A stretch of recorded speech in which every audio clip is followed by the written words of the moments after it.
Halo, selamat Halo. malam. Berjumpa kembali bersama saya Sandro Jabrik Wong Ganteng sak donya. Mohon untuk tidak menyebutkan nama dan identitas dalam percakapan ini karena percakapan ini saya naikkan dalam konten YouTube. Gimana, Mbak E? Mmm, Kak, saya mau tanya, kan saya mau nikah sama orang asli sini kan. Siap. Kebetulan status saya itu, cerai hidup. Apa kalau misalkan status saya cerai itu harus ada surat keterangan dari KUA atau gimana, Kak? Ya surat cerai sampean. Tapi kalau surat Surat sebentar saya ngomong, gantian kita ngomongnya ya. Oke? iya Kalau sampai iya nanya saya jawab. Nah, sampai saya jawab sampai selesai baru sampai nanya lagi biar enak, oke? iya Jadi kalau surat cerai yang model baru ada barcode. Kalau yang model lama itu yang nggak ada barcode. Jadi kalau yang model lama ini terakhir ya informasi. Kalau sampai nikahnya di Dunmun, yang model lama dia minta surat keterangan juga dari KUA. Nah ini yang agak ribet. Tapi kalau saya belum tahu yang di Satin, saya belum tahu yang di Admiralty, saya belum tahu yang di Simsacoy. Tapi kalau untuk yang Dunmun, itu kalau pakai surat cerai lama, dia minta apa namanya surat dari KUA. Halo? iya iya, Itu kabar mmm, terbaru. Gimana? iya, Ganti sampean. masalahnya gini loh, Kak, kemarin kan keluarga saya kan datang ke KUA ya, di KUA tempat saya tinggal kan. Karena kan untuk jaga-jaga kan saya pengen ada surat keterangan KUA biar nanti nggak bolak-balik sekalian kirim dokumen ke Hong Kong gitu kan maksudnya. Hmm. Uh, saya ini sempat kecewa sama KUA tempat saya tinggal. Saya kan cuma mau minta, saya berusaha menjelaskan. Saya cuma mau minta surat keterangan bahwasannya saya belum menikah lagi setelah bercerai kan. Tapi mereka itu justru bilangnya gini, nggak bisa kalau kamu minta surat keterangan, harus kamu islamkan dulu calon suami kamu. Loh, kok bawa-bawa calon suami saya? Kan yang butuh surat saya, gimana? Malah mereka itu ngotot dia nggak mau kasih. Katanya kalau misalkan mau kasih ini surat akte cerai kamu yang asli saya sita. Terus saya harus gimana, Kak? Oke. Sudah ganti saya yang ngomong? Iya, Mereka itu butuh duit. Jadi makanya itu. enggak gini, sampean nggak perlu berdebat, memperdebatkan mereka-mereka. Ya, yang penting kita nyelondo, wis Pak, penake piro aku ndang digaekno. Sampean tahu bahasa Jawa kan saya ngomong?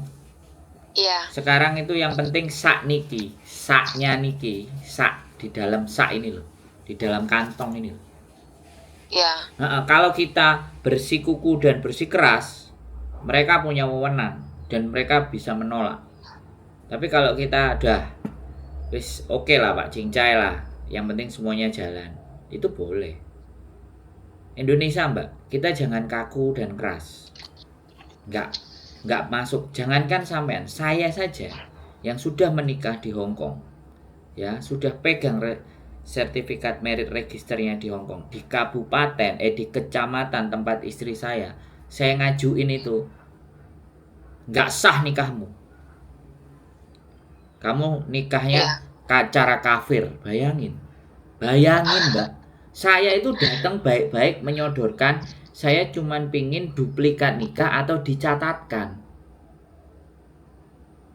Akhirnya di kecamatan istri saya mentah dan saya merasa sakit hati sama kayak sampean.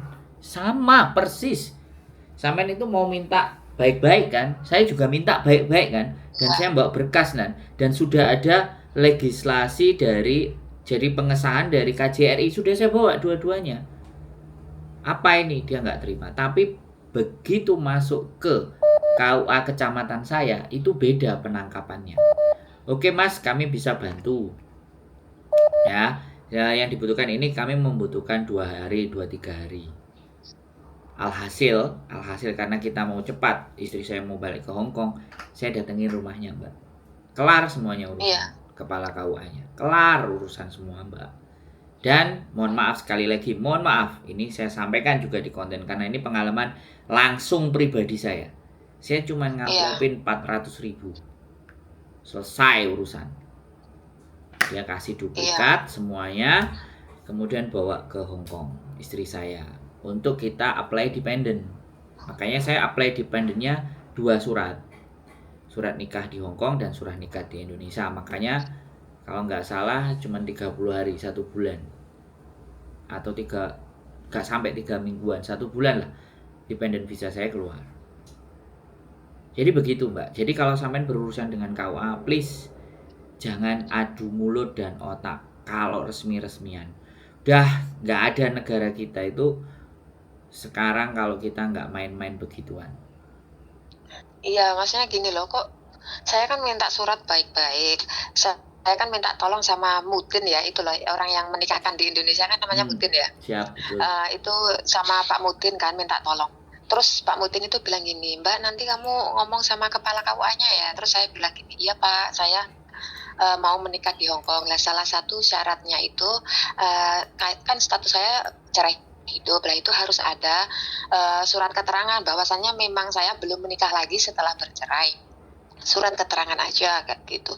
Habis orangnya gini, kamu tahu nggak, kasus nikah kayak gitu tuh nggak sah.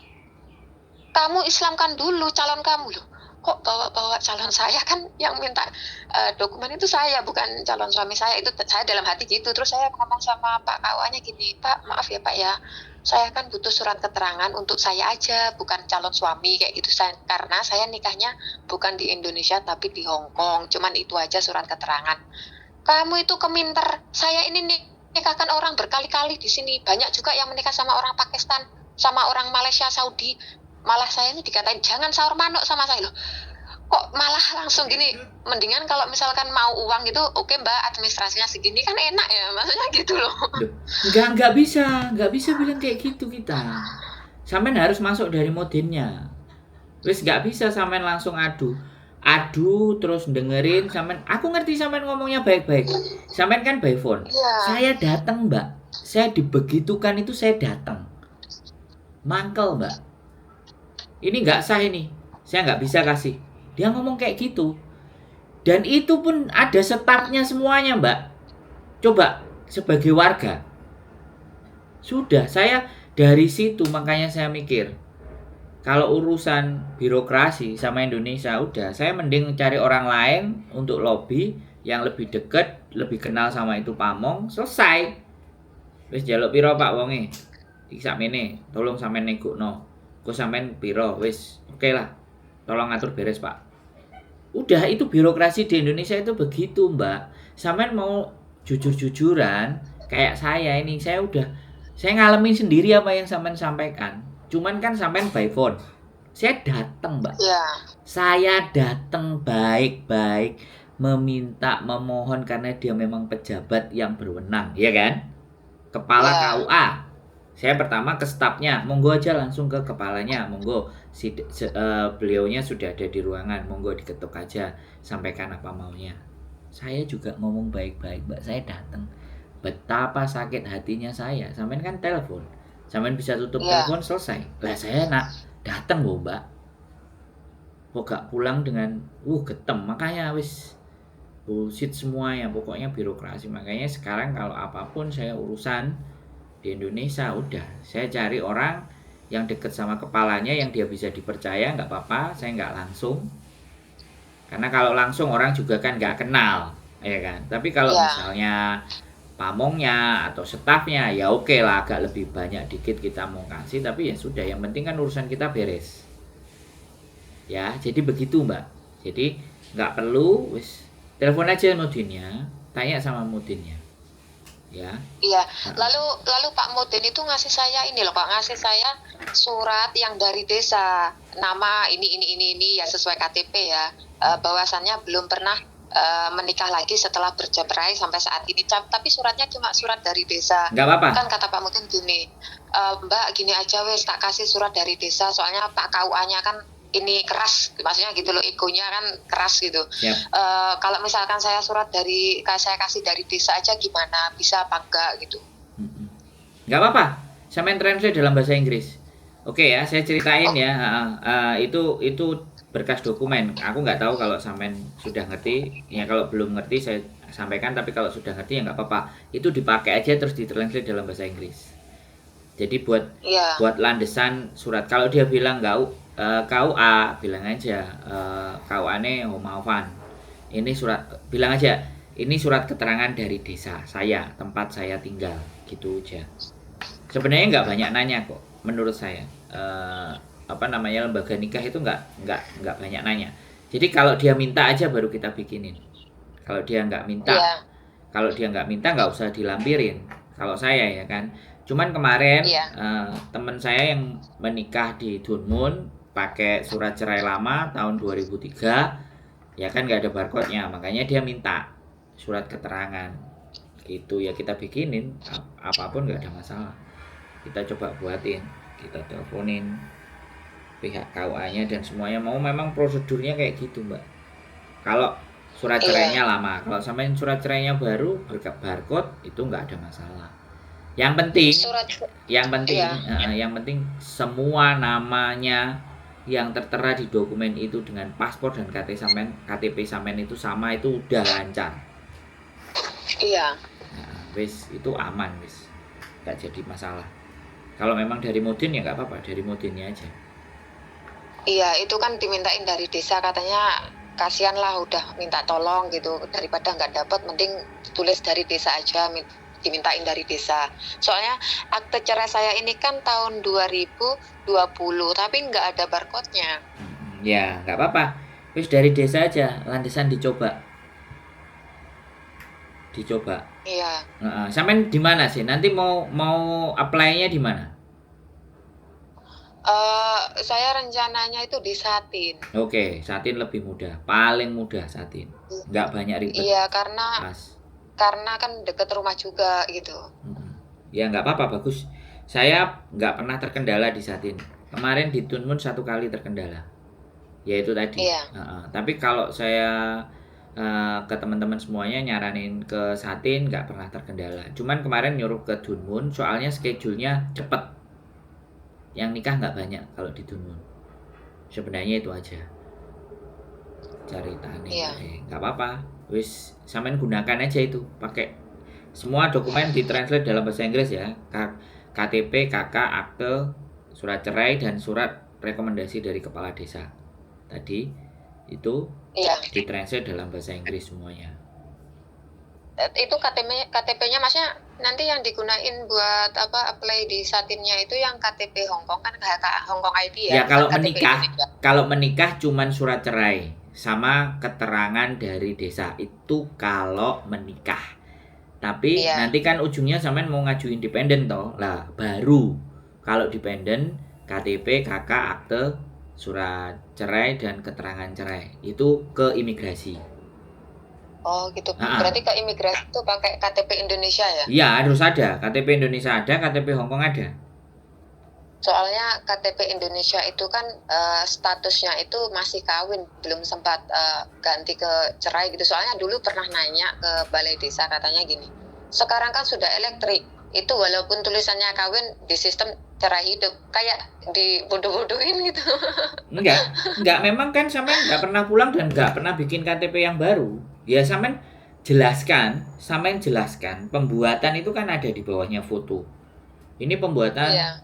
yang lama belum saya perbarui. Tapi kalau itu dipermasalahkan, ya sampean harus bikin yang baru sama imigrasi Hongkong. Kalau itu menjadi dipermasalahkan dan sampean harus up to date KTP yang baru, sampean harus cetak yang baru. Ayo, gimana? Iya. Jadi begitu Iya. Mbak, nggak ada masalah. Sekali lagi Hongkong tidak pernah masalah selama dokumen yang mereka minta kita bisa serahkan, beres. Semuanya urusan kelar, nggak banyak cincong kayak di Indonesia. Mohon dimaafkan saya ngomong begitu di konten ini karena memang pada kenyataannya saya beberapa kali mengalami kekecewaan terhadap pelayanan publik, khususnya pejabat-pejabat pemerintahan dan pemangku kebijakan. Begitu ceritanya. Ada lagi yang mau didiskusikan atau ditanyakan? Sudah, makasih. Cukup. Oke, siap. Sehat selalu, sukses Ya. menikahnya dan dependent visanya yang paling penting. Ya, Gitu. makasih. Yuk, sehat selalu. Bye-bye. Yuk, bye. Assalamualaikum. Waalaikumsalam. Oke teman-teman, begitulah Indonesia Raya, tanah air kita, tanah air beta. Ya, segala sesuatu ya begitulah ceritanya. Saya nggak perlu berbicara panjang lebar tentang sebuah birokrasi, banyak kekecewaan, termasuk kita semuanya. Kenapa? Karena kita mau berjuang di negara sendiri nggak sanggup, tidak bisa menghasilkan sesuatu yang jauh lebih baik untuk kehidupan kita, makanya kita merantau. Jadi itu aja lah yang bisa saya sampaikan. Mudah-mudahan Mbak lancar urusannya. Sehat selalu, keep stay tune my YouTube channel and see you next video. Bye bye.